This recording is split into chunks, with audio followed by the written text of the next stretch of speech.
Warning. The following views shared on this podcast are the unfiltered expressions of our vibrant personalities. We are here to dissect the pulse-pounding world of pro wrestling, from the epic battles inside the ring to the captivating storylines that keep us hooked. Our discussions may venture into unexpected territories, from questioning the creative direction or analysing the artistry behind the suplexes and submissions. Please understand that we aim to entertain, educate and engage. But please also remember that we are just merely fans and observers, and we are not actual wrestlers, journalists or industry insiders. As we always say, by the Mandem, for the Mandem. Enjoy.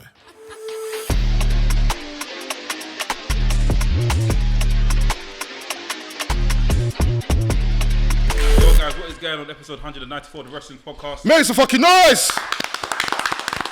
Beep, beep, beep, beep. Ski yeet! We got a very special guest. He literally flew down today. His foot literally touched the ground. You know that Cisco touched the ground? Burner boy. Touched the ground. Cuts. I like that. Fam, he literally touched the ground today. Come on. What, North Carolina, right? North Carolina. North Carolina! Make some fucking noise! North Carolina! North Carolina!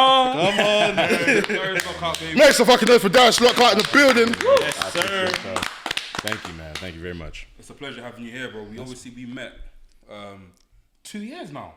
Wow, yeah. 2 years ago. Yeah. Everything pattern. Everything 2 pattern. years ago. Yeah. It's like 2021 Yeah. or last year. That was 2021. It's been 2 years. Actually, No, that was 2022. That was last year. I was last year. 2022. Oh, it's been 2 years. Yeah. That was last year. It does. Last year. It Yeah, we does. met last I'm year. not Sorry, gonna we met lie. last year. Everything Pattern. Big up Roy Johnson for putting on a Every great single event. time. Absolutely. Met everything Pattern. We were speaking and cross. Like we couldn't be like. I wish I knew we were able to like come to the actual inside the show with the actual mic and film stuff, because we would have got some banging interviews. But we've got you for an hour. Yeah. I'm And here. more All today. yours. So Yeah. there's plenty of stuff I want to talk to you about. Asé. Am I pronouncing it right? Absolutely. I watched the video, Black. Thank you. Asé. That's the first time. So I appreciate it. I have a question. Yeah. It's Yoruba. Yeah. Absolutely. It's Yoruba. I don't know. You know, I'm from North Carolina, and sadly, both my family trees we only know to North Carolina. You know, slavery. You know how that goes. You know how that goes. You know what I'm saying? You know, I come from families of farmers and sharecroppers. They kind of got they got farmland right out of like being freed or whatever into the thing. So I don't really know where I'm at, but there's time to find out. Yeah. You're probably Nigerian, anyways. I don't know, maybe. It's funny. That's one thing I love about being here.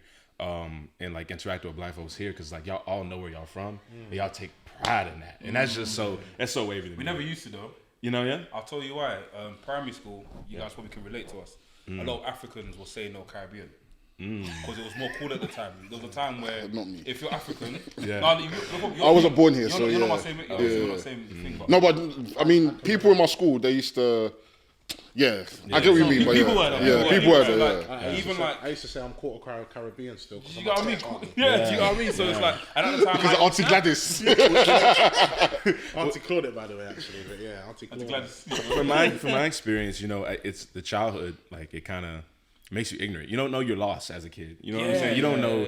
Like you hear old folks say it, but you don't really get the perspective till you get older. Like there was so many of like my classmates and everything. Like the African thing was like just a joke to them, the meme to them. African You know what I booty mean? scratch. African booty scratch. That was a meme. You know what I'm saying? And like and people don't. African rubber lips. Yo, I never heard that one. That's deep cuts. I used to hurt my soul, fam. That's a UK I know, exclusive. that's a UK exclusive.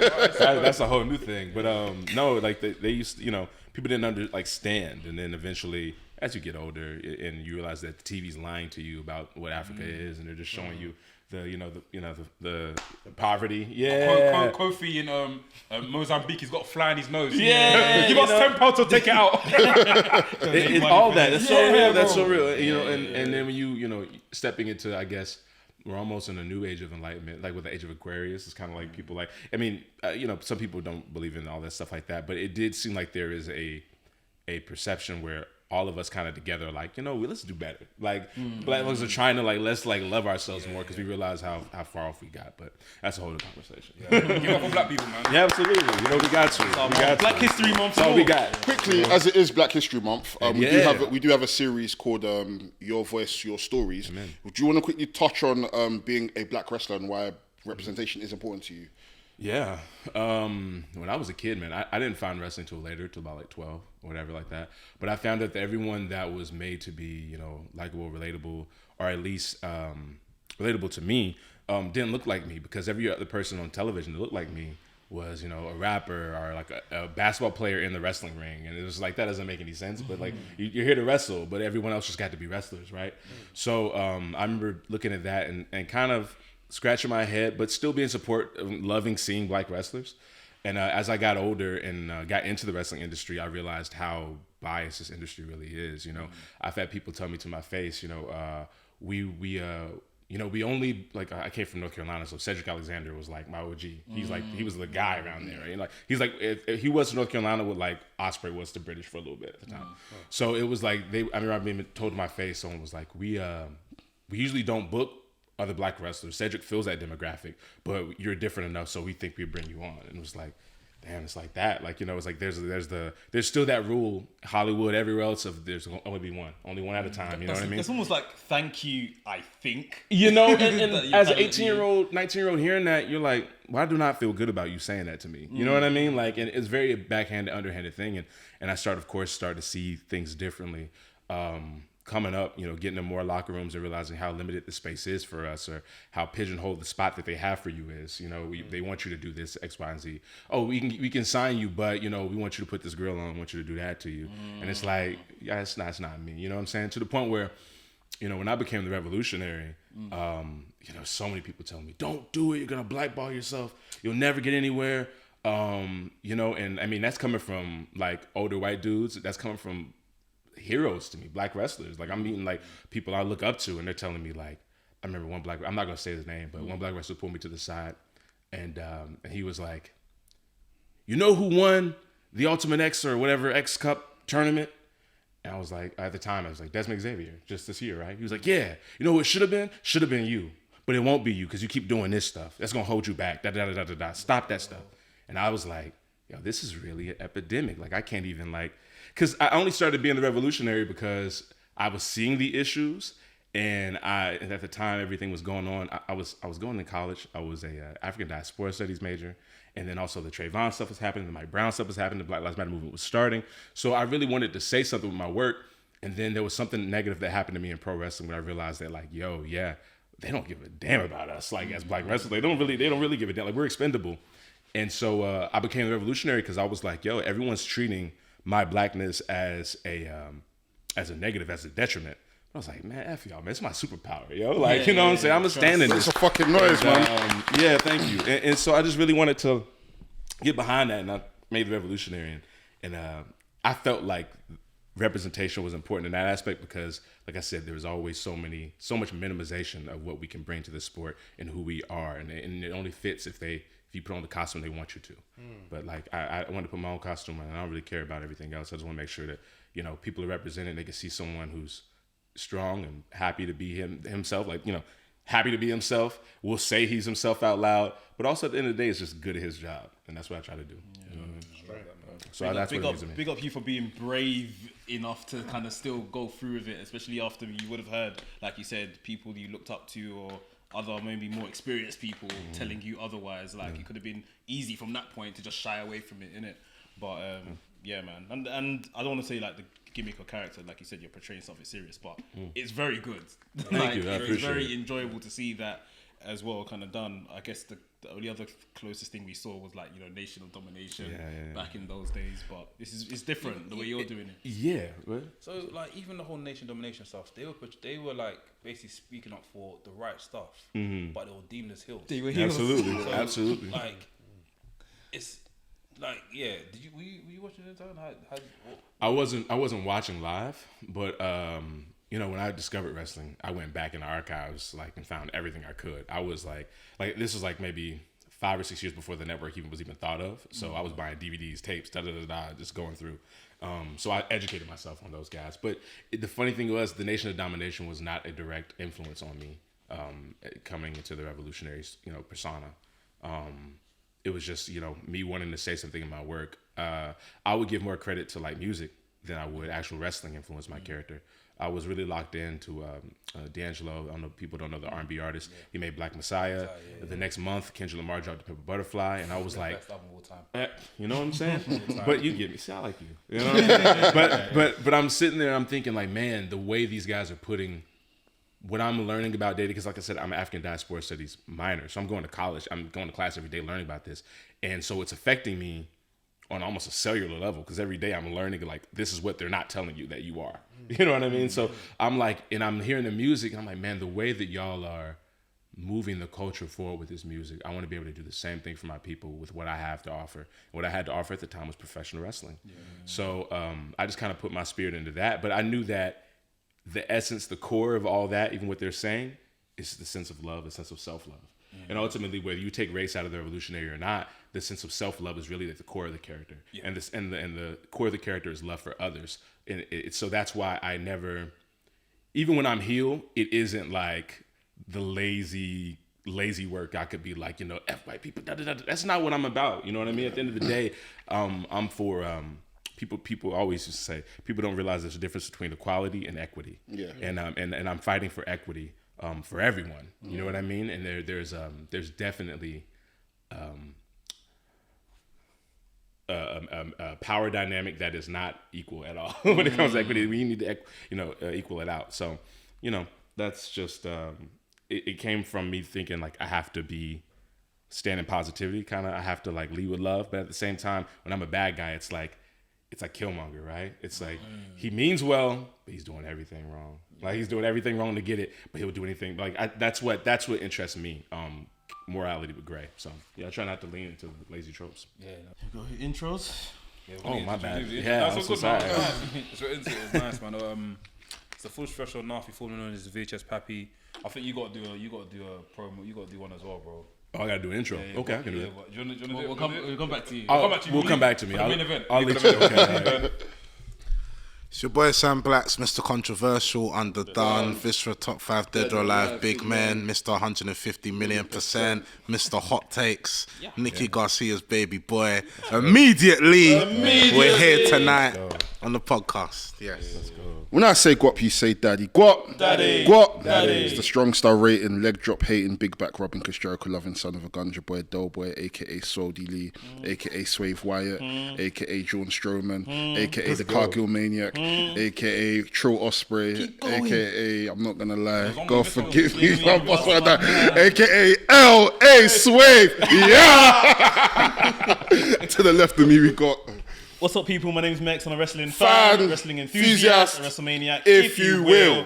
You're tuned into another episode of the WRESTHINGS podcast. Over to you. Now we have. Oh, it's me now. Okay.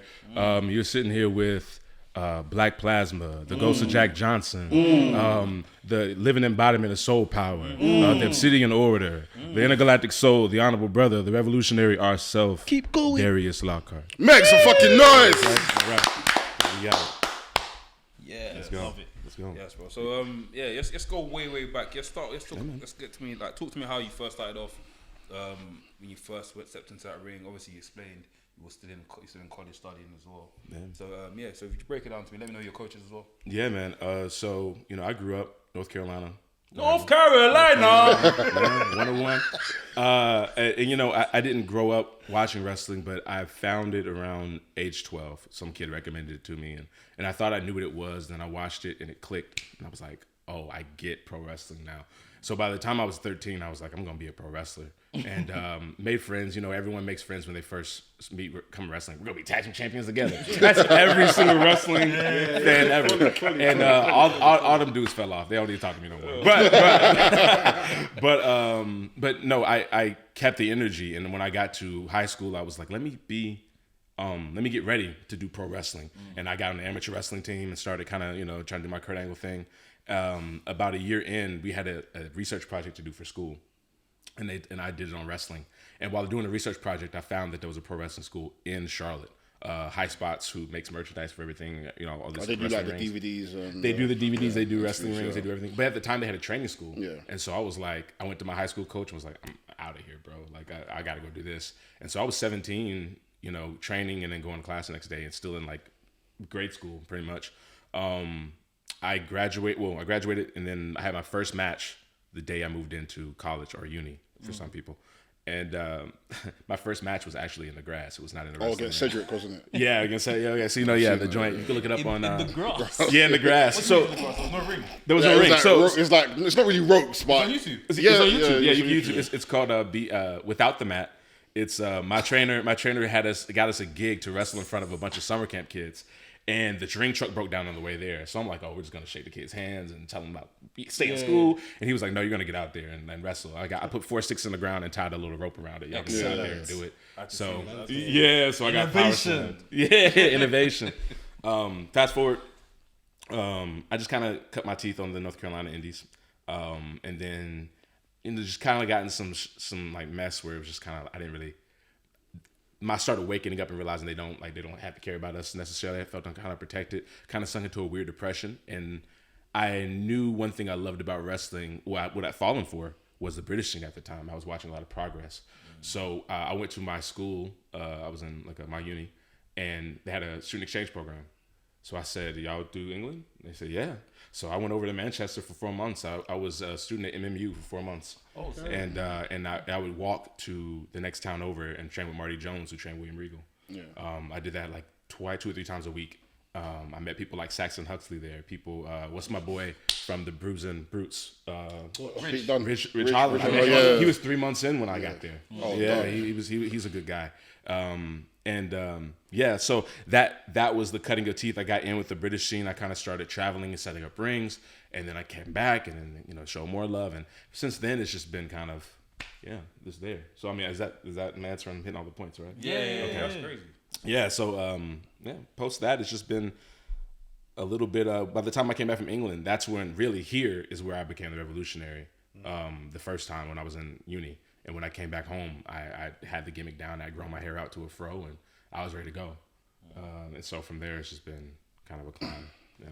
Being from North Carolina, you already mentioned Cedric Alexander. What does the names R-Truth and Hardy Boys mean to you? Everything. I was a Jeff Hardy, Matt Hardy, super fan. That's who made me be like, I want to be a pro wrestler. I saw Matt Hardy and MVP doing their storyline, and I was that's what clicked. That storyline got me into pro wrestling, and then someone said, he has a brother. I said, he has a brother. He said, turn on Raw. And I saw him doing the 30-foot swanton. And I was like, this is the illest thing I've ever seen. So the Hardy Boys were like everything. And then throughout that year, R-Truth re-debuted in WWE. And I was actually in the building when they put him on TV again, because they re-debuted him in his hometown, Charlotte, where I'm from. Me and R-Truth from the same city. So me seeing a black man from Charlotte coming out, I was geeked, man. I watched SmackDown every Friday for Batista, Ray, Matt Hardy, and R-Truth. And that was those are my guys. So they mean a lot to me. And the fact that R-Truth has such a strong legacy in pro wrestling as, start to finish, people don't know he's an NWA World Heavyweight Champion, the first black to ever do it. One, yeah, first black man ever do it. And still can out wrestle so many people on this earth, chiseled stone. I got love for R-Truth. He's been put in a position where he has to do what got to do what he got to do to make money. Of course, everyone is. But when I see R-Truth, that's what I see. I see a man who's Ron Killings. He's great. I see the greatness. The comedy has definitely hampered his actual ability because he's better than a lot of guys that we see.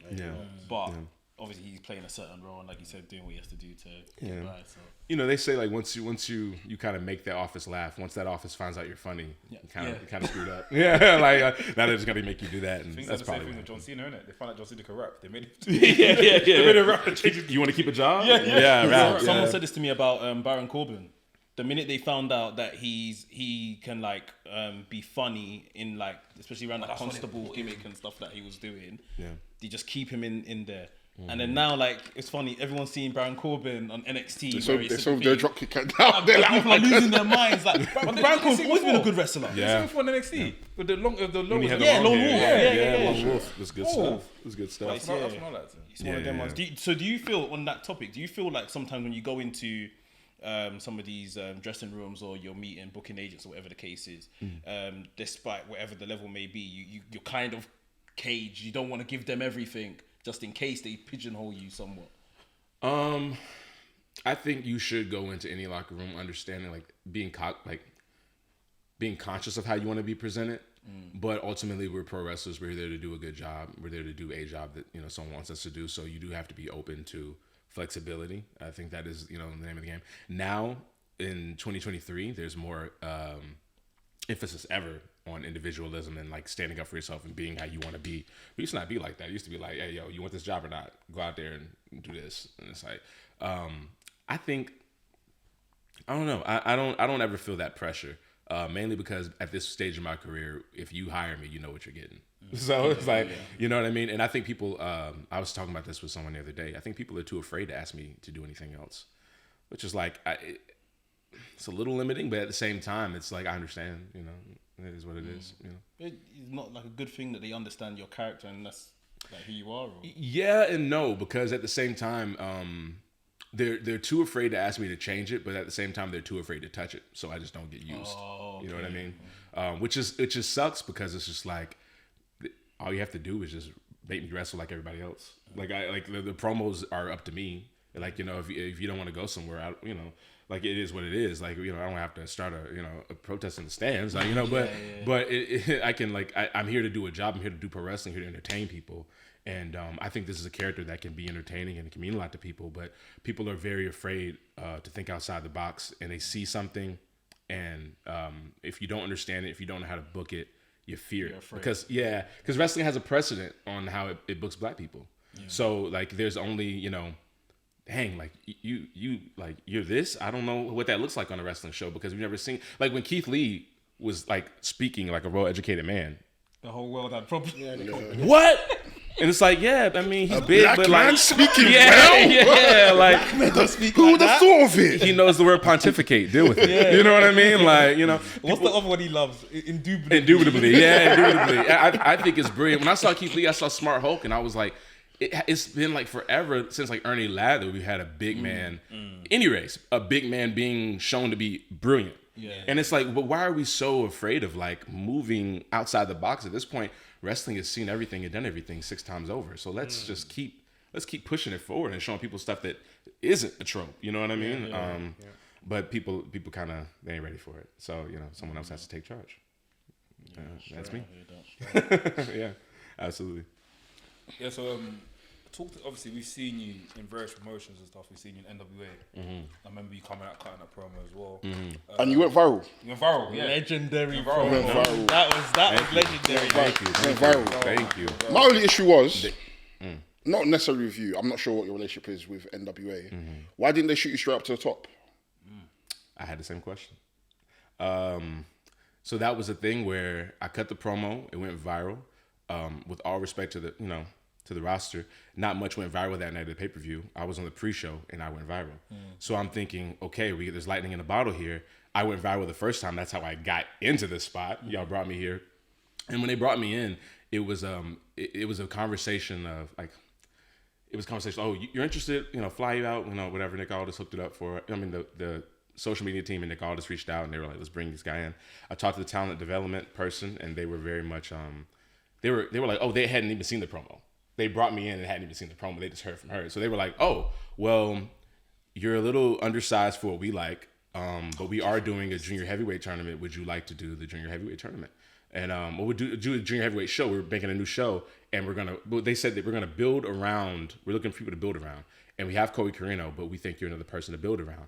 And I'm right here, I'm looking at Carmelo with NXT, and I'm like, he's making them build around him. He's looking like an ace. If I can take this promotion that wasn't getting a lot of positive buzz and make myself an ace and get it known, and people are saying they'll watch for me, that's power in that, right? I remember I went crazy that day when your promo came out. Yeah. So I was like, yeah, sure, I'll do the junior heavyweight, but I asked, I said, is there room to grow? Because I can put on size to be the heavyweight champion. Like I could put on size to like work with that. And I was promised that there would be room for, elevation. I said, okay, cool. So I'll come in and do the gig. We cut the promo that went viral, the live one. And I was waiting to hear where we were going, and I heard a lot of nothing. And then I realized, it felt like I was being hidden, where nothing. Every time, like they were not saying my name unless I was literally in the ring on the show. And so I started calling, like trying to make communication, being like, "What are we doing? Where are we going?" And there was no good answer. There was no answer about where to go, where they thought they were going to do. They just said, "Let's wait to the pay-per-view where we do the fatal four-way for the title and see what happens." I get there and You know, they also, it was just very much like not what anyone was kind of expecting. And I'm trying to. I don't like breaking kayfabe too much. You know what I mean? I'm North Carolinian, old school.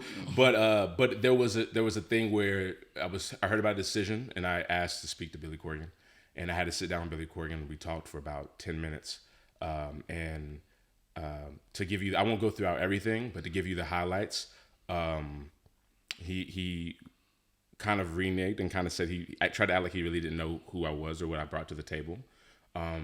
He told me I was too short, so I would be a tag guy at best in his company. I was told that, if you have an idea, the best thing you can do is tell me and I'll make it my own.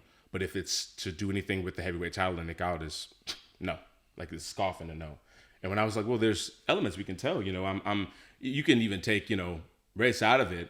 The biggest world champion you ever had that you honored last month was from Charlotte, North Carolina. The only first black world champion you've ever had is from Charlotte, North Carolina. I am from Charlotte, North Carolina. I'm trying to bring, no one on your roster is from Charlotte, North Carolina. Me bringing the title just to North Carolina on itself without race is an interesting story. You add that, you got money, honestly. I was like, let's do something. And he looked me in the face and said he did not want to tell that story. And I said, okay. Well, what does it look like here? And, you know, what does my future look like here? And he told me a tag guy at best. And I said, all right, good talk. And that was it. And the next day I was gone because I knew they wanted to keep working, but I didn't have anything. Like I was told, I was brought in on a preconceived, you know, I don't expect to win the world title. That's not what I'm saying. Like that's not what I'm saying. But if you're bringing in, if there's buzz about me coming in and everyone's saying we will start watching if you feature this guy prominently. And then the WWE champion is retweeting my promo, and Mick Foley's pulling me aside to tell me good promo, and Raven's putting me over, and all these people. Where are we going with this? And it was just the choice. The choice was legit. Looked me in my face and said, "We don't want to." And so I had to. Like I chose me. I chose to move on, and that's the story. Yeah, that's what poured in. Make some noise for making the solid choice, man. Honestly, especially like if example, like if they've already given you preconceived notion of like what you're going to do, and then seeing what the promo actually does at best, and thinking, you know what, maybe this is something that we can actually move with. That would probably be the best bet. But I mean, you know, and I thought I had the support going into it because you know I had the matches the day before. We did pre-tapings and I won both my matches, and I got a little banged up. I was coming fresh off concussion. So those were my first matches back. Like I got cleared on Thanksgiving, and the next week I was trying to wrestle and make my dates. And I think I came back too soon, so I was wasn't feeling good after matches. So they sidelined me, and they said, "Well, you were going to be in this 13-man scramble, but we're going to make you do the promo instead, and like you can rest yourself." And so they were like, they said the promo had 3 objectives: tell them you're hurt, tell them about the show and the tournament, and get over. And they emphasized get over because I asked them, "What do you want me to say?" They said, we don't want to tell you anything. You get over. And I feel like I did that, and I think in my internal, I think I got a little bit too over, and that's just what it is. Imagine. Yeah, that's just what but not too well. Yeah. Because I mean, I felt hidden after that, so that's just how I felt about it. But you know, we move on, and like I said, I was going through so much anyway in pro wrestling that was just the straw. I was tired of fighting. I was tired of like telling people like, yo, having to make me make sense when everyone else is like all the people. Like I always used to say to my friends, like at the end of the day, the people always choose me, whether the promotion doesn't or not. If I'm at your promotion, I'm gonna get over, and the fans are gonna say that I'm over. But it's just, you know, you can't force a hand. Some people just aren't gonna get what they don't get. No. That's crazy. Sure. Speaking of moving on, Asé. Yeah. Let's talk about it. How did you get to this point?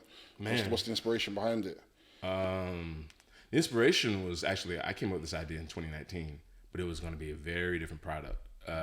It was just the fact that I looked around the room and the metaphorical room of pro wrestling and realized there was like a lot of Billy Corgans. You know what I mean? Like there's a lot of people, a lot of my friends were like, well, I want to do this, but this guy told me no. I want to do this, this guy told me no. And I was like, man, there's got to be some kind of space where people are kind of, you know, platformed and given a shot. You know, I noticed that, like I'm a wrestling nerd kind of in a weird way. Like I grew up that way at least. So I watch a lot of documentaries, like to learn. I'm just that person. And I realized that every person that was telling, the history of the WWE, history of the world title, like nobody, like everyone was old white dudes. And I was like, not even women, like not even a woman here. Like it was just like, yo, everyone, you know. And I thought that something someone told me early in my training. Someone told me a year and a half in. They said, if you're gonna do anything, you're just at the end of the day, your whole career, you're gonna be waiting for a white man to tell you yes. And I was like, damn, that's effed up, but it was low key true. So I was like, man, we need somebody in that office like position to switch stuff around. And it's like, if we'll have to be the change that we seek, right? It's very cliche, but it's really what it is. And I started thinking, I tried to build the show, and then COVID happened. So then I started like kind of saving money. Then my funding fell out, and then I started kind of sitting there and I started looking at the vision I had for it, because it's supposed to be like more like Def Jam Vendetta. That's where we're kind of grabbing from at first. It was gonna be more of an adult product, more of just like very hip hop. But I saw people try that, and it had legs. It's a niche of a niche of a niche. Yeah, like that means you gotta like pro wrestling. Okay, that's a niche. You gotta like music. That's you got hip hop music. That's a niche. You gotta like that video game. That's. So I was like, let's open this up more, because at the end of the day, wrestling is still, if you can center kids and families, that's really what the bread and butter is. Yeah. That's generations. Because like you see when Cena came back, everyone was cheering him, and everyone was like, I thought y'all hated John Cena.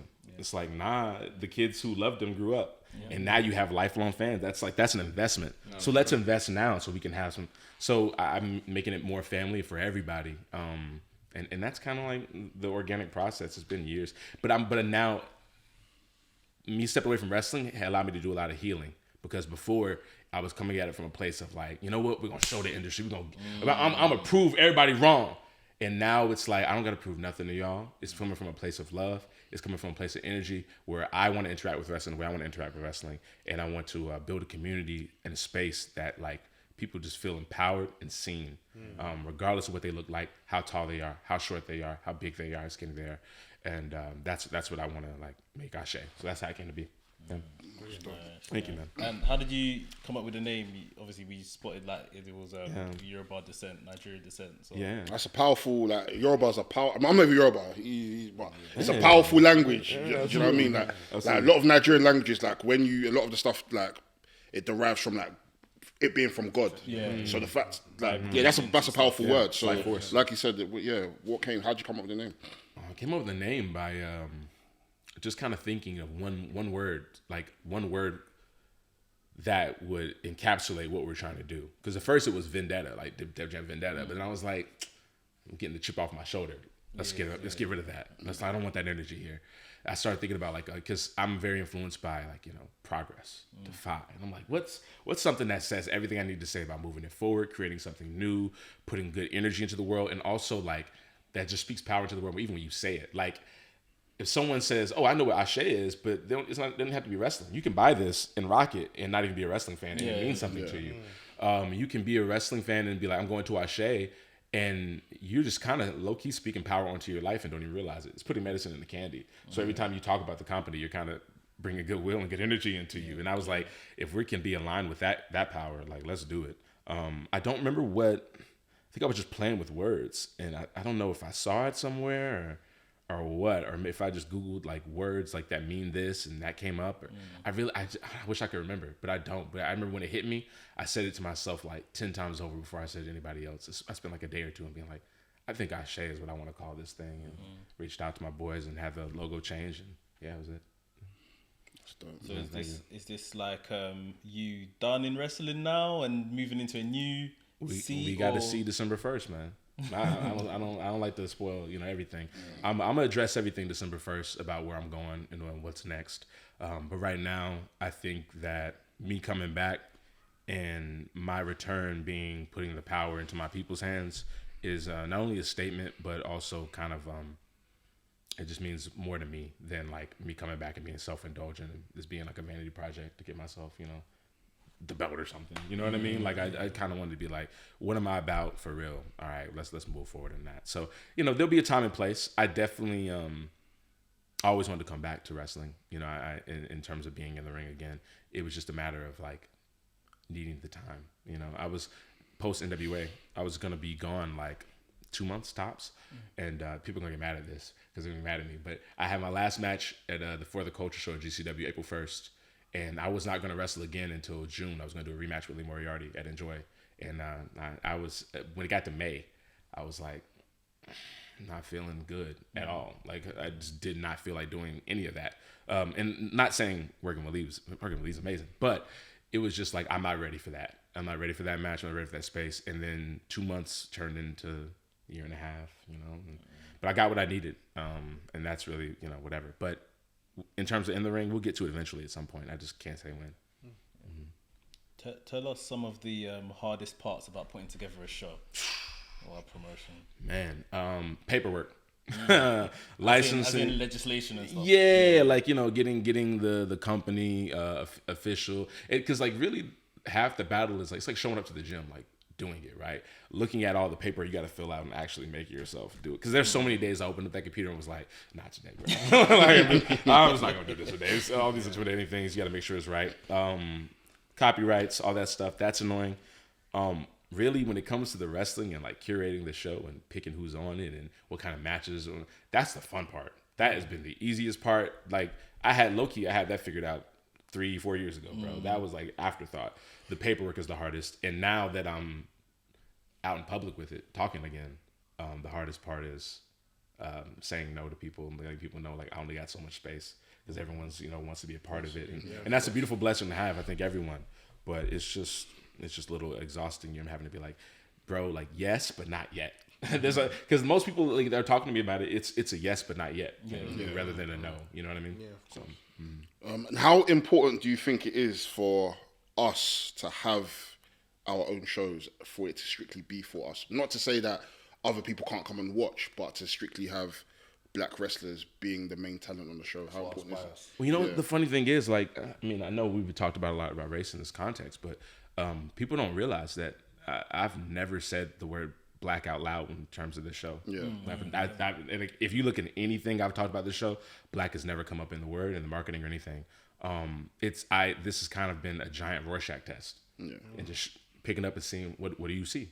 You know what I mean? Like, and if people see like predominantly black wrestlers, well, they're more power to them. But I just want to like put that out there. And, like, but I do think that is very important because, like I said, when the person making decisions doesn't have the cultural perspective or cannot eliminate their personal bias to write a show and to design a person's career trajectory, I think you have an issue. So you kind of have to have more people in that room backstage to help get more perspective. You know what I mean? Like I said this years ago, and I was making a video with James Musselwhite here in England. And James Musselwhite, he's like producer and photographer for a lot of.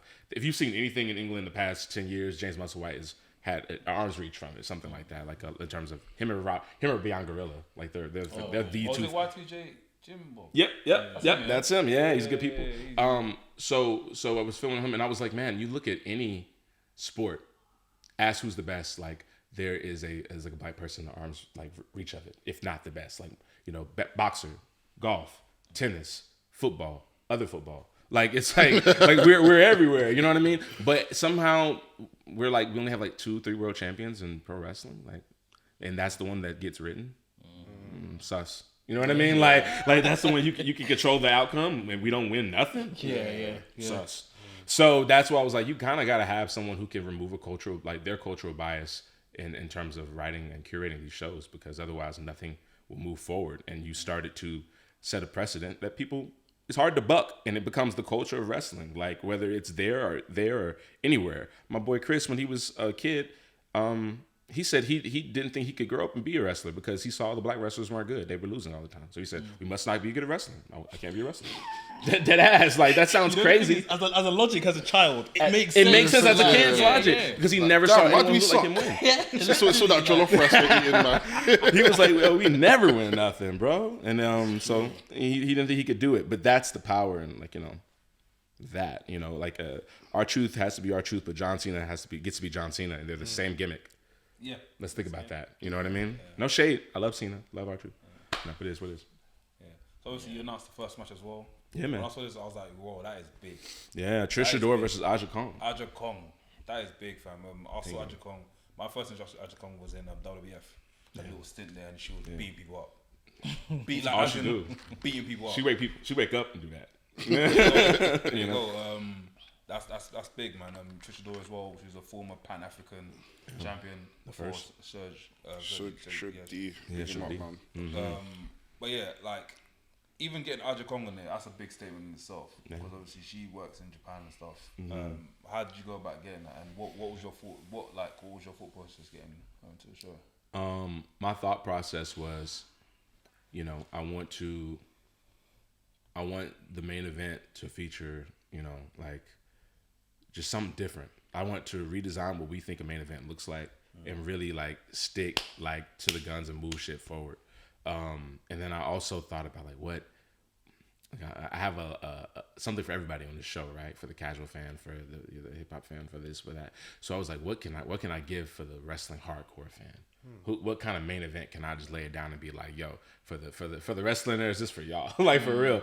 And Aja Kong coming to Charlotte, I don't know, it just kind of came to mind. I was like, Trish, originally Trish's original opponent that I had for the show, I will not disclose who it was. But you gonna let me know off camera though? Maybe.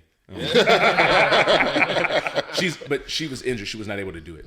And I said, well, we gotta. Wait. She's injured. The one was injured. Is it who I think it is? Anyway, so the person was injured. They weren't able to do it. So This guy's showing what's up. I was like, You're showing what's up. You're just. As per WRESTHINGS. So I was like, how can I? And I was like, maybe Trish wrestle like a name, but it's got to be like the right name. It's got to be like a big name. And then I was thinking like all the women she could wrestle. And Aja Kong, just when it came to me, I was like, yes, amazing. So I had to make a lot of calls. A lot of. Thankfully, I've been good to people. They say it's important to be. It's nice to be important, but it's more important to be nice. Yeah. And I've kind of carried that throughout my career. So a lot of people are willing to help me in making this connection happen, and I'm thankful for that. Thank you for y'all know who y'all are.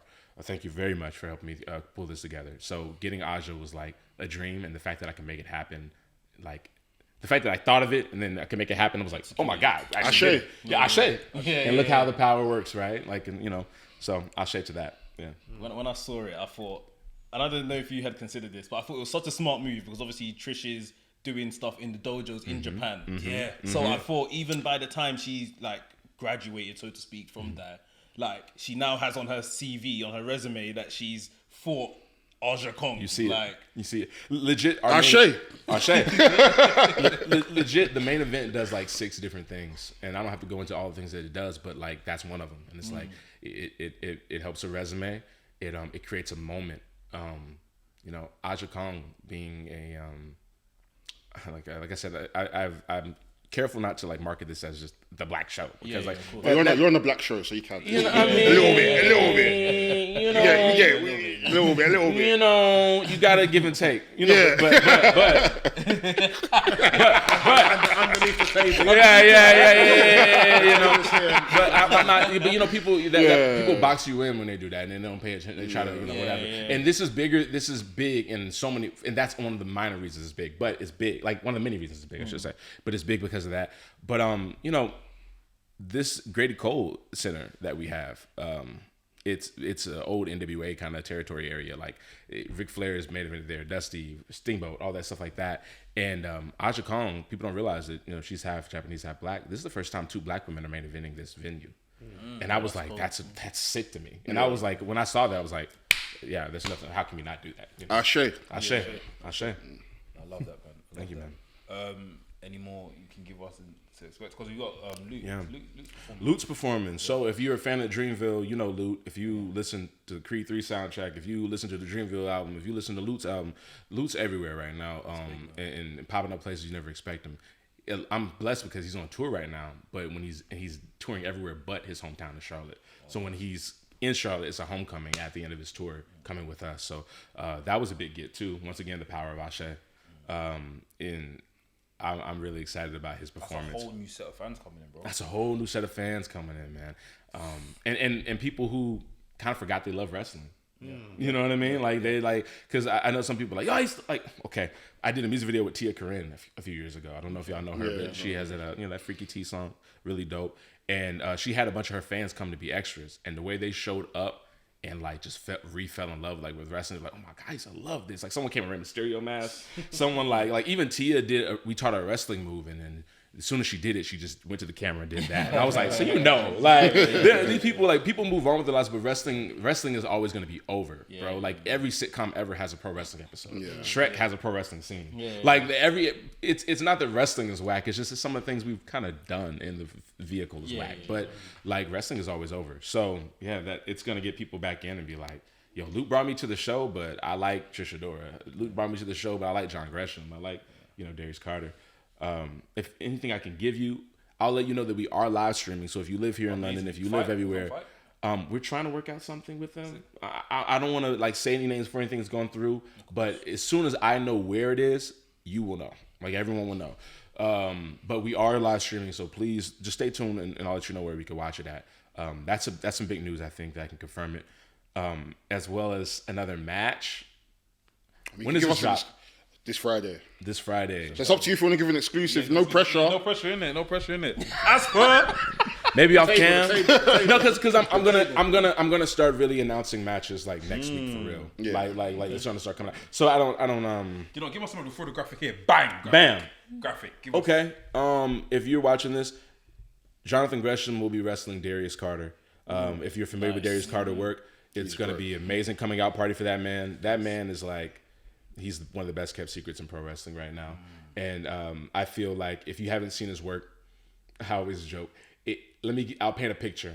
If William Regal, Randy Orton, and Stanley from Friday, the guy, get off the grass, please. If they had a baby, it's Darius Carter. Wow. And he's amazing. One of the best technical wrestlers I've ever seen. Wow. His presence is like no other.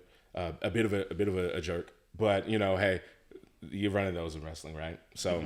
But I think this would be a great coming out party for him. Jonathan Gresham and Darius Carter will be a technical masterpiece. It's gonna really set the show different apart.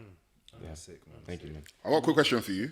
Mm-hmm. If you were to do like an all-star Asé with every single black wrestler ever, dead or alive, in history, budget unlimited. Let's give you 5 matches. What matches would you book? It could be any wrestler. Budget unlimited. Budget unlimited. Any venue. Any scenario.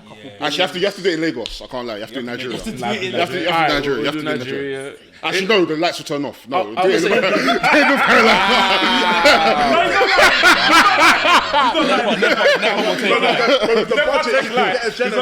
I'm American. Actually, the budget. I can't make that joke. Do it for Yara Sports Stadium in Ghana, man. If it was called Chui or Egg or Egg. This man's wild. This your boy? This is your boy? It's your man? But I didn't even say because I wasn't egg. If it was before, yeah, fair enough. God. Oh my gosh. No, I played. If it was a Kwaba or Sankofa. Yeah, it's good. Yeah. That's amazing. Well, I'll let y'all pick the place. Y'all got ideas now. I mean, let's keep it North Carolina. Keep it North Carolina. Yeah, that's where we're gonna be for a while. At least it's home base. I would go. Match one. Oh, match. We gotta book the card. Yeah. Off the top. 5 matches. 5 matches. I would do. Just off the top, since I was just talking about Trish Adora, maybe her versus someone like, like Jacqueline or Jazz. No, Jazz versus Trish Adora in their primes would be I would do. Oh man, this is kind of testy because I'm trying to think of everything. I'd do me versus Ron Simmons for the Pan African title. Ooh, that's a dream. That's what I got a question for that. What's going on? W Ron Simmons or WB? WCW, baby. Okay. I mean, the people who booked him right. You know what I mean? Like, Yeah. Oh my gosh, because you could stick to mirror matches, or you could stick because like now I'm about to just kind of. Like, I don't want to start telling you ideas that I do plan to do in the future because there's a lot of. Oh no, keep it that to myself. Yeah. But I'm gonna try to throw a Brit in there. Match 3. Oh man, what should we do? I'll say do a triple threat. Triple threat. Throw Michael Oku in there. Oh, I was thinking about him. I was thinking about something for him, right? Yeah. A triple threat. It'd be like him, like a Christian. Carmelo Hayes, Ajmo. And like, what's the third? Maybe like I'll Chris say Bay? Ruckus. Or Chris Bay would be. Yeah, or who? Ruckus. Ruckus. That'd be sick. Yeah, because you said anything, anytime, right? Not just current. I'm trying to look for something for D'Lo Brown too, low key. Because I love D'Lo's work. By the way, D'Lo's doing commentary for our show. I don't know if people know that. D'Lo Brown is Make some noise for D'Lo. Yeah, I don't know if that's circulating enough. We're gonna put out the graphic soon. Yeah, and I'm gonna pay him extra on the commentary team. Whenever he sees something he likes, please D'Lo do the head shake. Man, can we go back to this? Because I'm a person I have to think about. Because I can cook now. Like when it comes to dream matches, that's what I do in the car. But on the spot, I'm like, we'll got 2 more matches left. Two more matches. So yeah, obviously you mentioned the Pan African title. So I was speaking to Adrian Black Wrestling Alliance and Gerard Bonner from Make some noise for them too. Commentator. Absolutely. Oh yeah, good man. Yeah. Gerard's so cool. We're speaking yesterday. And we're talking about Shug D just winning this title, and we're thinking, for me, the next stage is that this title needs a home. Trisha's done such great work with it over the last 3 years, but I want to see it in a promotion. Now, obviously, this is not an all-black promotion for everyone listening. It's not an all-black body. It's a party. However, as it develops, as things go on, you'll probably start maybe getting introducing titles and things like that. Can this world title be homed at Asé? So here's the thing. I do want to say technicality. The title does have a home. It is technically in DC, at Fight Club. They're the people who kind of created it. However, their shows unfortunately have not been getting a lot of traction. It's just kind of hard with their scheduling, production, kind of just a lot of mishaps. No shade to them at all. But I will confirm here that absolutely is the plan. The Pan African title will be featured prominently on Asé shows, and Shug D, our champion, will be on the first show. So I just want our champion. Our world champion will be on the show. He's definitely going to be a major part of the show and do some things in the future. But this would definitely be a place that not only the Pan African title will be featured, but the history of it will be celebrated, especially on our content in pages. We'll be doing kind of a series going forward, kind of like a 10 pounds for gold thing, 10 pounds of gold thing. We're just moving, really trying to really elevate that belt to where it needs to be. So yes, the answer is yes. Nice. And are there plans for maybe future other titles in the company? I think if we have that kind of growth, I got to get past show 1 first. I don't want to spoil everything, but yeah. There's definitely been ideas for me, for belts and everything, and championships that people can aspire to have. You don't want to just have a wrestling show just to be wrestling. You need something. You need incentive to win. You know what I mean? Granted, you get paid more if you win, but you need incentive to win. We briefly mentioned Everything Patterns not too long ago. That's where we met you. Could we maybe see an Asé X Everything Pattern maybe in the future one day? I can't spoil everything, but I mean, if you'd asking me what I've been dreaming about since 2019, that's one of them. You know what I mean? That's one of them. And have I drawn up 3 cards? Yes.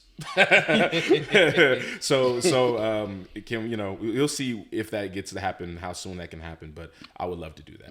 Yeah, Roy Johnson, renew your passport. Absolutely. Going to North Carolina. All of y'all got to renew your passport. Like I said, I can't give you everything, but that's been an idea that's really excited me. Just sharing the love all over, just elevating everybody. Nice, man. What was it like wrestling in the UK? Like, how was your time in the UK? It's great. I love the vibe here, man. Just touching down in London today put a smile on my face, even though it was raining. Even then, that was like, oh, London. We didn't meet. Well, we had a moment. Pause. We had a moment. No, the thing is, this will live with me forever. So, Riptide Wrestling, I think, please come back. You guys, that's the first thing. Please come back.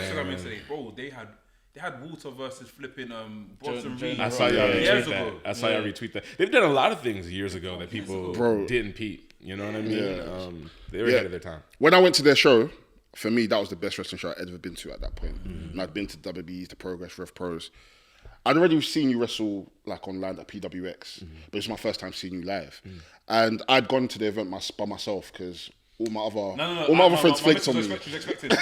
Oh yes, okay, cool. Okay, cool, fair enough. But the other brothers, you got out. I'm responsible. The other brothers flaked out on me. Cool. So you can imagine. I mean, I've been to Brighton a few times. I used to go uni around there. Gone there party. This is my first wrestling event there. Gone there by myself, and it was quite interesting being there by myself. And you'd come out, and I was like, okay, this is Darius, dope. And you noticed me being the only black person, and Yeah. you raised your fist. Absolutely. And I was like, damn, like that meant a lot to me. Hey, man, you know, because yeah. of course, like you go to wrestling shows, people are friendly and whatnot, but especially as a black person, especially in this country as well, man. like people don't realize that we feel not necessarily isolated, but we're not the same as them. Like, and it's very like. It doesn't help a lot of the time, and like I mean, maybe more so now it's a bit better because obviously people recognize us. Like, oh my god, you guys are WRESTHINGS. We love your podcast. But then around that time, we're still starting out, and it's like we get a lot of looks like, oh, What are you doing here? what are you doing here? Like, Yeah. you don't look like you watch wrestling. Like, this is our domain. Like, it's very like white domain. So when you raise your fist at me, and like I had a few people look at me like, oh, does he know you? And I'm like, you wouldn't understand. know each other. Yeah, you wouldn't understand where it is. Do you know what I When mean? it finished, bro, and he was like, bro, like, I had a moment. Darius Lockhart done this to me. Like, bro, it felt like Mandem knew me, bro. I was like, oh, That's man. real though. No, it stuck with me. Like, literally, it stuck I with me appreciate since that, then. man. That's love, dog. I mean, for real. That's Stuck dope. with We me, did have a man. moment. No Yeah. pause. No, we hadn't. No, that reminds me. I mean, but that's being seen. You know, is such an important thing. Like that's even the reason I'm doing Asé. But I had a similar moment like years ago. We talked about D'Angelo and the Black Messiah album.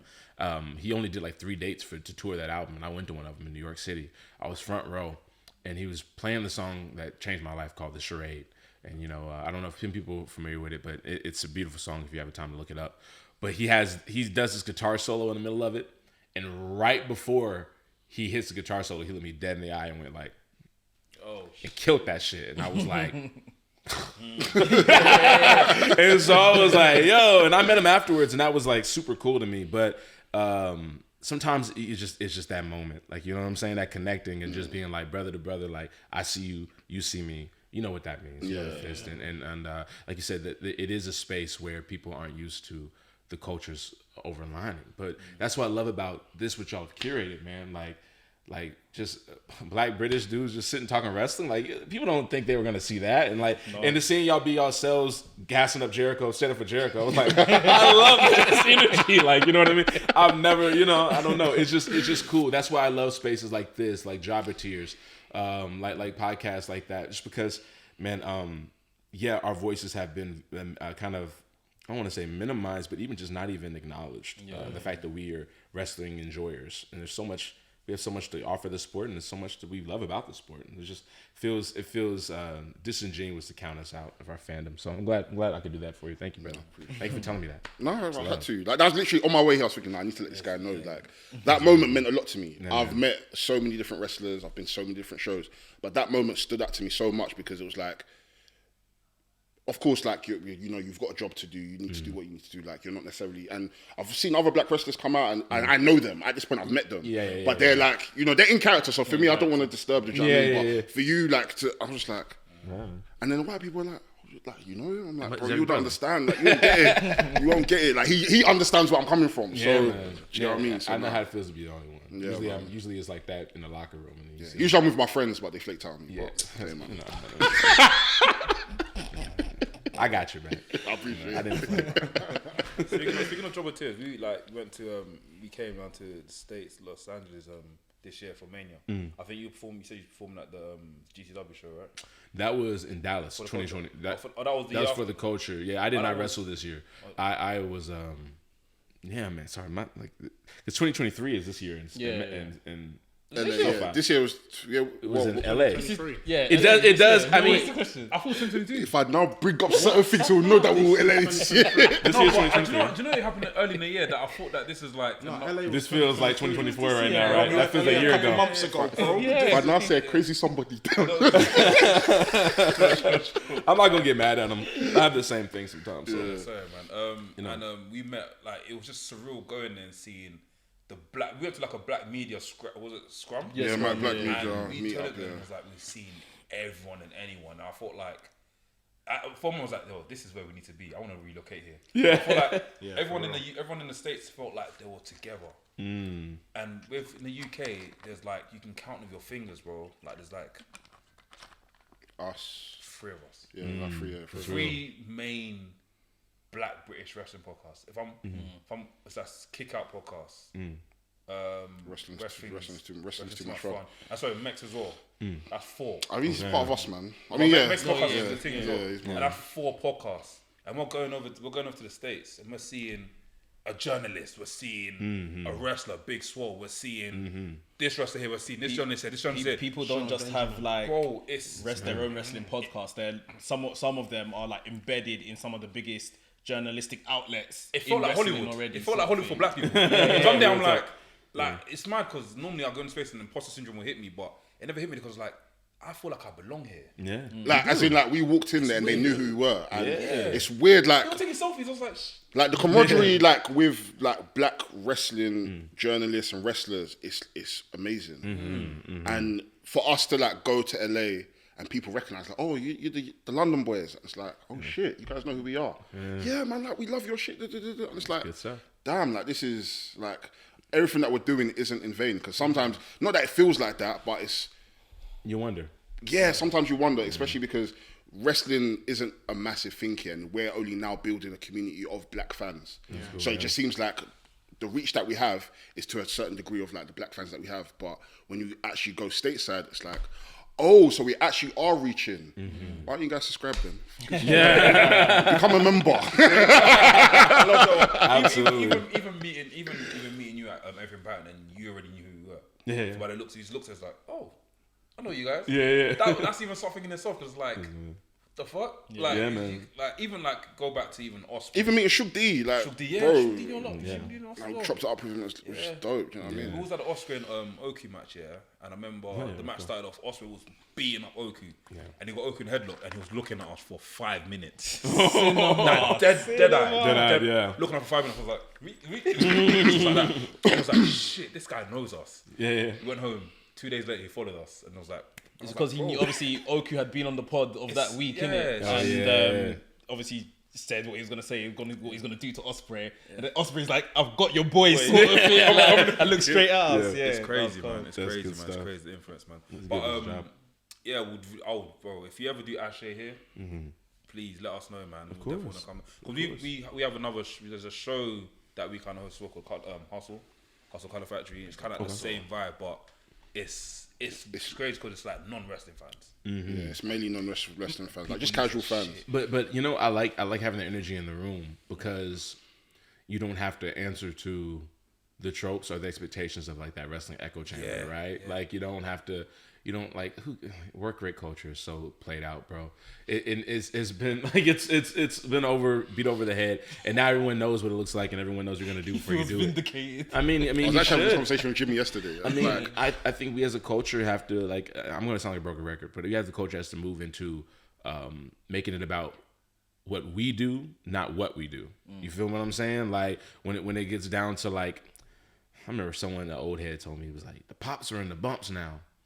And it's like, if the pops are in the bumps, then they'll never really be with you. You know what I mean? Like, you know, if you got to fall or you got to do a driver every time to make somebody make a noise, then they don't really care about you because they mean you got to do the driver every time to get some noise. You should got to be able to show up and they care. You got to smack somebody and they be like, had the same reaction. Yeah. But if you got to do the flipping 450, then the move is over, not you.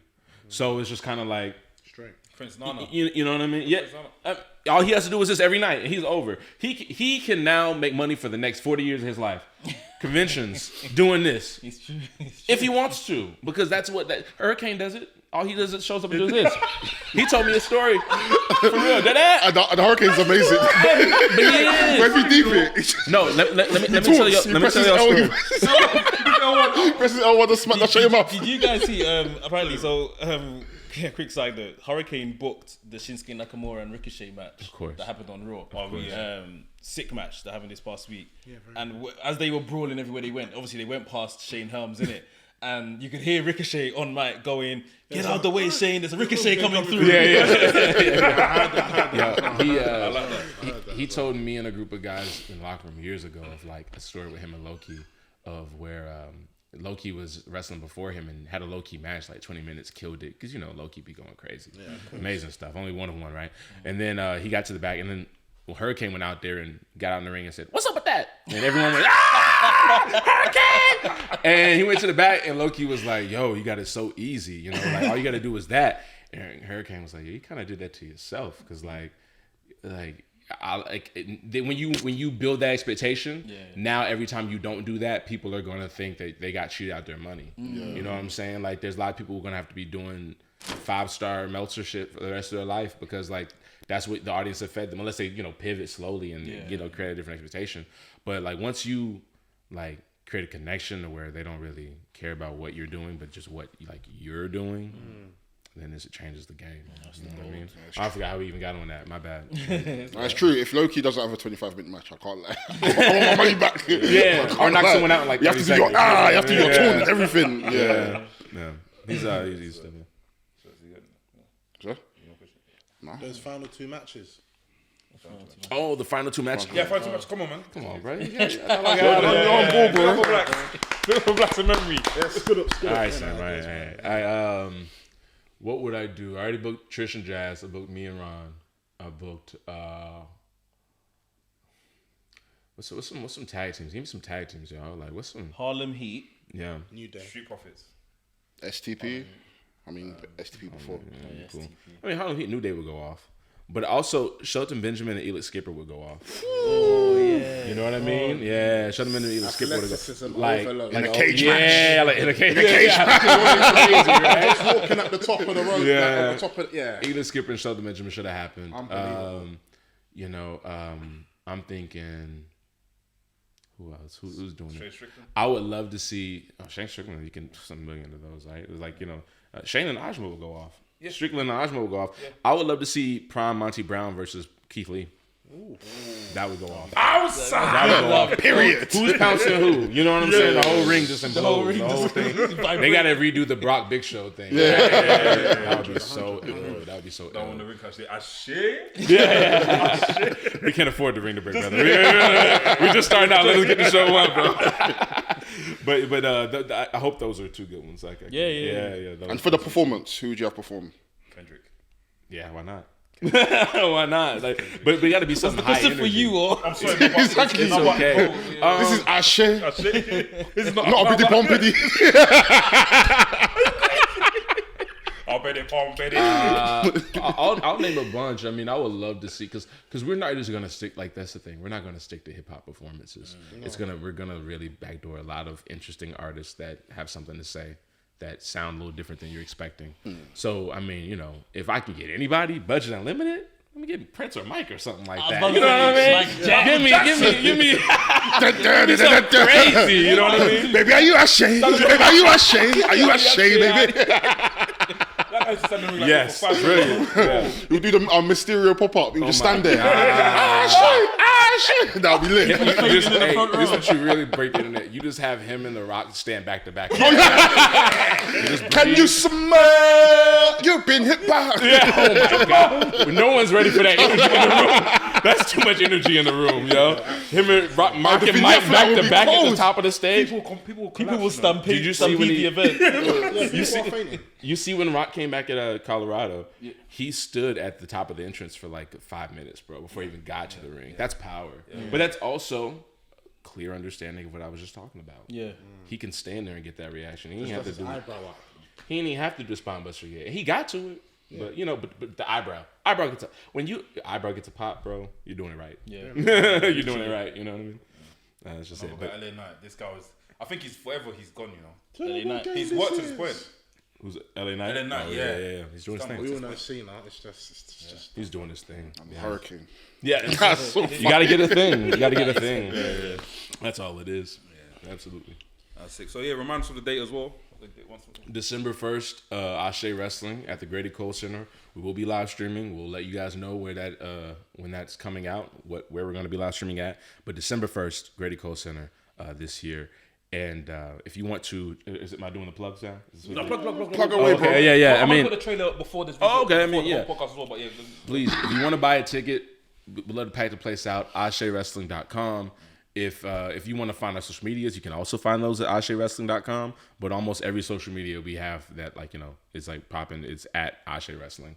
I was trying to go more broad because we're going to be doing more things than wrestling. Like the page will be a content page. Nice. That's what I'm working on. Like we have, we're podcasts we're doing. We have a couple of like just internet shows. We have a few things, and we'd love to do a collab with y'all eventually. We could do something. You know what I mean? Asé, that's creative. Yeah, absolutely. And but yeah, AséWrestling.com @Asé Wrestling. Please follow us. And honestly, the YouTube page is really important. If you subscribe to the YouTube page, I'm looking right in the camera too. If you subscribe to the YouTube page, that helps us monetize things a lot faster to where like, we can get things going and put some money in our pockets just off of y'all watching videos. And y'all gonna do that anyway. So just subscribe when you watch the video and then we can get to a pertinent. And we're at, I should say this, because I was gonna do the video today. I'm gonna record it tomorrow. I'm gonna have to. But we are actually, it's a good announcement. We're gonna do a giveaway. Oh shit! For subscribers, how it's gonna work? I'm giving away a PlayStation 5. Oh, yeah. Asé is giving away a PlayStation 5. Are you people listening? Yeah, we're giving away a PlayStation 5. is it PAL NTSC? Can I win it? I mean, what you gotta do? This what you gotta do. I got you. I'll send an adapter too. Whatever, like the little gas station adapters. But no, we're giving away a PS5. All you gotta do is because this come out Friday, you'll subscribe to our YouTube page, go to the announcement, the video where I will announce this thing will be on our Instagram or wherever. Go to our Instagram page and comment 3 names and put #Asé. Tag 3 people basically, and put a #Asé, and then you will be inserted into the roster, and then we'll pick a winner. Information on here as well. Yeah, we'll have it all, and we're trying to get to a certain subscription number, so we'll let you know what date the raffle will be closing. But if you do those things, you'll be enlisted and to be able to win a free PlayStation 5 as well as 2 tickets to the show. So, hey man, get your money up, get the stuff. Subscribe. You have to subscribe to get that happening. Subscribe. There you go. Makes sense, man. Love that. Thank you. Cool. And then, well, first and foremost, thank you for coming on, man. No issue, man. It's amazing. Thank you for having me. Maybe some noise for Darius, man. Thank you, man. Hopefully we're able to obviously when we do come to the States again, we'll be able to link up. Absolutely. And Go grab some food, man. Where should I eat while I'm here? I've been here a few times. I have my own places, I was but about what to am I say, missing? What am I missing? You're acting like you didn't. But also, where do you usually go? Hold on. He said Nando's. I came from Nando's. Bro. Okay, I legit Nando's here. well, how long are you here for? I'm here for about a week and a half. So, I'm looking for more places. I don't want to keep it the same spot. Nigerian food? I'm down. Especially in Tonical Road and Covent Garden. Street side. Luxury. Is it high end? Call it high end. Okay. Nigerian food. Okay. So you got food. You got eba. Yes, sir. Goosey. Yes, sir. Jollof rice. with it. Suya. Your suya. Yeah. You had me a jollof, really. You're gonna have that at your show, like food and stuff as well. That became a little trickier. The venue's kind of anal about that, like real talk. So like they're gonna sell concessions like popcorn and stuff, but like the food truck thing was like a whole headache. We can't get into it. We'll eventually, like other venues, as we explore the venues, that'll be a thing. It will kind of have more culture. Suya at the shows, watching someone get body slammed. It's gonna be. It's the same one that is yum. It elevates it, right? He fries yum at 1 a.m. in the morning. So these guys, these guys get to me because when I was young, my father used to basically Here we go. wrestling. He was eating fried yam and like a pepper sauce. He wants a sympathy now. Fuck's sake. So obviously, out of confidence and out of love, Cedric, y'all got to feel real bad, right? Out of confidentiality. out of confidence and out of love as well. I told my brothers, that back in the day when we used to watch wrestling, I used to watch Virgil and Teddy DiBiase and all that stuff. Look at you. My dad used to we used to eat. I used to eat with my dad. We have like the fried yam and the pepper sauce. And after these guys started laughing at me, I was like, "What's wrong with fried yam, What time did you guys watch it? bro? Daytime. How about watching wrestling at 1 a.m. when I was a kid? Oh, okay, fair enough. Whoa. I mean, I don't think anything's wrong with Friday. You know what? It was the way you just said it at the time. It's just the way you said that at the time. He said it like, when people say, He's crying. It must be funny as hell. it's like when people say like they have a ritual before they do something, or like they're lucky. Yes, that was it. It was the way he said like when me and my dad watch wrestling. The way you said it, I said. But my dad don't step up 1 a.m. to watch wrestling. He watches the next day. No, that's cool though. So once you smell the yam frying, it's like, oh shit, it's WWE Superstars time. When we get the time, we'll have fried yam backstage and everything like that. But that's also, I want to say, like y'all. That's how I know British people love wrestling, because y'all stay up till 1 a.m. to watch it. Yeah, straight. Like, you know what I mean? Like when I realized that, because like you don't ever think about other people's time zones. Yeah. I'm on the East Coast, so everything's for me. You know what I mean? Everything's 8 o'clock. All right, I don't die. I can go to sleep. You know, but y'all like, especially like long pay-per-views. Y'all AEW pay-per-views, bro. The next day I'm like this. I ain't want to say it. I ain't want to say it. Tripping. It hit me the first time I was over here. Like I said, I did a student exchange program. I was trying to watch Conor McGregor fight Nate Diaz. It was 2016. Yeah.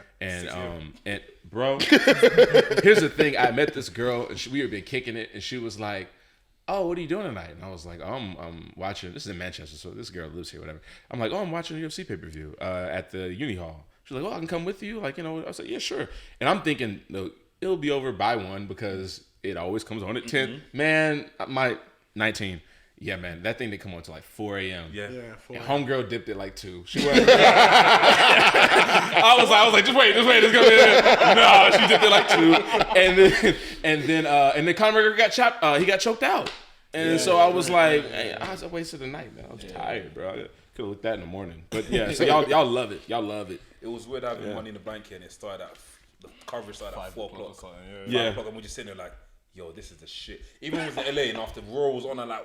Free. Something mad in the I afternoon. said, what the fuck? That threw me off because I was this was when I was doing some training at the New Japan little dojo thing. We kind of just friend of friend. It wasn't formal. It wasn't like invite. I was just kind of hanging with Kevin Knight, and I ended up just joining into Big up Kevin Knight. Also on the show. He's gonna be on the show as well. Check out Kevin Knight. He just invited me in to kind of roll around with him a little bit and work with the beginners class. And I was like, oh, maybe I'll go to Raw like after, and I was like, oh, Raw's right now. I was like, it's 3 or 4, and I was like, oh, it is LA, so I guess like, dang. So I'm kind of looking at my phone like, damn, I'm watching them. It's just insane the time differences it throws you off. I never watched Raw live. I never watched Raw and there's sun outside. Yeah, bro. It felt very odd. Crazy. No, I mean it was like you talk about religion. Raw Monday night, 8 o'clock as a kid. That was like. It's peak. That's lucky, man. Y'all kind of missing that energy. I'm not gonna lie. Sneaking downstairs. Do you know the cable? Oh, yeah. Because I twisted the box. Yeah, bro. We had WW on one channel and thingy and Monday Night Raw on the other channel. So WW will come on after a show called Cartoon Network. Like a TV channel called Cartoon Network finishes. Then TNT will come on and it'll be like a big explosion. You see Monday Night Raw like all the film, like Monday Night Nitro, coming out and us after. You said the next channel, Sky Sports 1. You got Monday Night Raw, and it's like that breeds a culture too, though. You guys having to stay up and sneak it at 1 a.m. That's just kind of like fully. It makes it more cool, right? Straight. You sleep on it, you wake up. Was that actually good? That was actually sick. Well, yeah, man. Thank you very much. Thank you, man. Man, Asé Ft Darius Lockhart, man. Thank you all. And amazing. You got to run this back again, man. What should we start your podcast as well? If Asé, the Asé podcast will be there as well, man. Even if you have to do it through satellite. I appreciate it. Yeah, we'll do something. Via satellite. Yeah. They got this new thing. They got the green screen what Oprah Winfrey used with Obama. Have you seen it? Uh-uh. So they were both sitting in the same room, but they all was in another state. Yeah. I remember it's that. mad weird. So Oprah Winfrey was literally facing Obama, but Obama wasn't there. He was in the another whole room. So is like a green screen. so is there a double? Nah. Oh, she's just. So she's sitting in a location in like a room that's just basically green screen. He's doing the same wherever they are, but then they match the background, so it looks like they're in the same room. In the same That's room, movie And making. they actually looking each other in the eyes. I don't know how they done it. That's nuts. That's uncomfortable. That's like a movie making to the next thing. It's like I don't know if you Avengers fans, but I know Iron Man. Like when Robert Downey Jr. had to film with Josh Brolin. Okay. Josh Brolin is sitting there with this shoulder pad that has stilts that has a Thanos head up here. Oh, yeah, so it can be real height. So Robert has to look up at the styrofoam head and act his ass off. Josh Brolin has to look at Robert Downey's neck and still act his ass off because he has all the dots on his face that's still mimicking his face. Yeah. So they can't be looking at each other. They're just looking like this. Josh Brolin's acting and Robert's having to do this to the styrofoam. And That's crazy. it's stuff like that's brilliant. That's insane. But yeah. Sorry, we'll close this. My bad. No, it's good. But yeah. But yeah, man. Thank you very much for coming on. Thank you, man. Asé. Well, listen, I can't wait to watch it, man. Thank you, man. The announcement of the main event gassed me already, innit? Thank you. Yeah, man. But yeah, guys, subscribe to the Asé channel. Follow. Where can they find you, bro? They can find me at DLockPro on Twitter. DariusLockhart.com will take you to all my social media. I do have my own website as well. You can find me on social media at Instagram at Darius Lockhart. YouTube, I have a channel, Darius Lockhart. My name is everything. If you just Google search my name, it'll take everything. It'll take you everything. And hopefully, you can find me very easy. Yeah, Love that, man. Cool, guys. Any announcements? November 21st, we will be back at the Colour Factory with Hustle. Make sure you grab your tickets. A few tickets have already sold out anyway, so please, like we said, it's one of the best nights of wrestling in the UK, so please come through. November 26th, we are back at Loading Bar, Basement Groove, so come and party with us, come and chill with us, come and play games, come and play Jenga, come and play Uno, come and play all of that. Articulate, all of that. Hide and seek. If you want to play that, let's do that. Red Robin, let's play all of that. And yeah, that's just the announcements. Subscribe. Become a member. Subscribe to these guys. Subscribe to Asé. Exactly. And the PS5 as well, bro. Win the PS5. Power and NTSC. Yeah. I'm gonna buy another one just for the Brits. Buy another one just for the Brits. Yeah. Well, yeah, man. I've been a Nafi. Darius Lockhart. Boy Sam Blacks. Delboy. Mex. Wrestling's podcast, the coolest wrestling podcast in the whole world. Make sure you tell your mum, tell your dad, tell your nan, tell your aunt, tell your gran, tell your cousin, tell your mum-in-law, sis-in-law, dad-in-law, uncle-in-law, nephew, girlfriend, your link, your main shorty, your second shorty, your third shorty, your ex-girlfriend, your ex-girlfriend's ex-boyfriend, your ex-boyfriend's ex-girlfriend's mum, nan, dad. Tell your pastor. Tell the bad bees at Asé, the bad bees at Loading Bar, the bad bees in Ghana, the bad bees in Nigeria, the bad bees everywhere. It's buy the Mandem. For the Mandem. Buy the Mandem. For the Mandem. Buy the Mandem. For the Mandem. Ski yeet. That was 28, by the way. I'm not gonna